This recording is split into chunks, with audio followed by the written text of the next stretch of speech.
תודה שרון, תודה חברים. הנהו, גביע העולם בידיו של סרחיו רמוס, אגדת נבחרת ספרד ומחזיק גביע העולם 2010.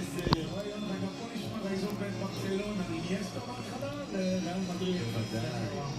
וואו, איזה מראה אדיר ועוצמתי. סיפרנו לכם על הגביע הזה שמשקלו על פניו 6 קילו וקצת יותר ממנה גרם. והנה גם נשיא ארצות הברית, הייתה דילמה, הייתה שאלה האם הוא יצטרף, דונלד טראמפ, לג'אני אינפנטינו, ותשמעו, לא תחרות כאן היום. נשיא ארצות הברית שפרס כסותו על המשחקים ולקח אחריות מלאה על הדבר הזה פה. הוא זכה בהם בעצם בקדנציה הראשונה שלהם, שם הוא הביא את המשחקים בארצות הברית, יחד עם מקסיקו וקנדה כמובן. עם חברו אותו אינפנטינו, אנחנו רואים אותם הרבה גם לא רק באירועי ספורט. הם אלו שיודעים את המדליות גם מנצחים וגם מנצחים. כמובן יותר גביע לרובי.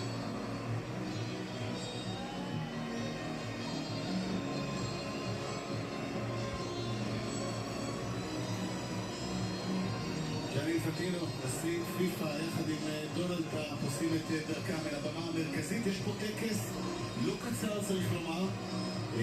וגם המתנה אליו ערכה קצת זמן. הטקס פה עכשיו הוא ודאי כמדי מונדיאל כולל את בחירת מצטייני הטורניר, השחקן הצעיר, מלך השערים, השוער, כמובן השחקן המצטיין, ה-MVP של הטורניר ועוד. ה-MVP כבר נבחר, מסי. הבחירות בוודאי יהיה לראות ולבחון.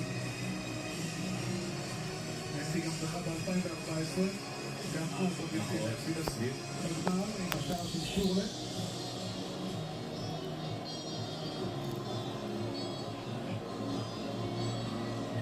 בהפסד שלישי, 1990 של ארגנטינה בגמר, בתוצאה של 1-0. של גצק, אבל בישול של שורלה. הנה שופט המשחק סלאבקו וינצ'יק, הסלובני, ראינו אותו כולם. מזיל דמעה בעת הבחירה שלו, גם השופט הרביעי, אדם מחדנה הירדני, בין הזוכים לפרסם. תמיד השופט מקבלים בוז, פה במקרה הזה, גם אם יש כמה שקות, הוא שפט נפלא את המשחק. מצוין, היה קרוב לאירועים, שלט בו מספר.